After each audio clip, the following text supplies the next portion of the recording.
Breaking news చూస్తున్న వావ్య బంగాళాఖాతంలో ఏర్పడిన అల్పపీడనం దీనికి అనుబంధంగా కొనసాగుతున్న ద్రోణి ప్రభావంతో ఏపీలోని 7 జిల్లాల్లో భారీ వర్షాలు కురిసే అవకాశం ఉందని వాతావరణ శాఖ తెలిపింది.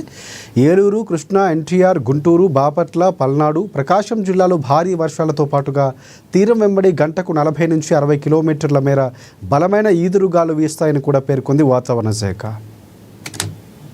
మరోవైపు తెలంగాణలో 4 జిల్లాలకు హైదరాబాద్ వాతావరణ కేంద్రం భారీ నుంచి అతి భారీ వర్ష సూచన చేసింది. నిర్మల్, సంగారెడ్డి, మెదక్, కామారెడ్డి జిల్లాల్లో అతి భారీ వర్షాలు కురుస్తాయని హెచ్చరించింది. మిగతా జిల్లాల్లో మోస్తరు నుంచి భారీ వర్షాలతో పాటుగా గంటకు 30 నుంచి 40 కిలోమీటర్ల మేర ఈదురుగాలు వీస్తాయని తెలిపింది.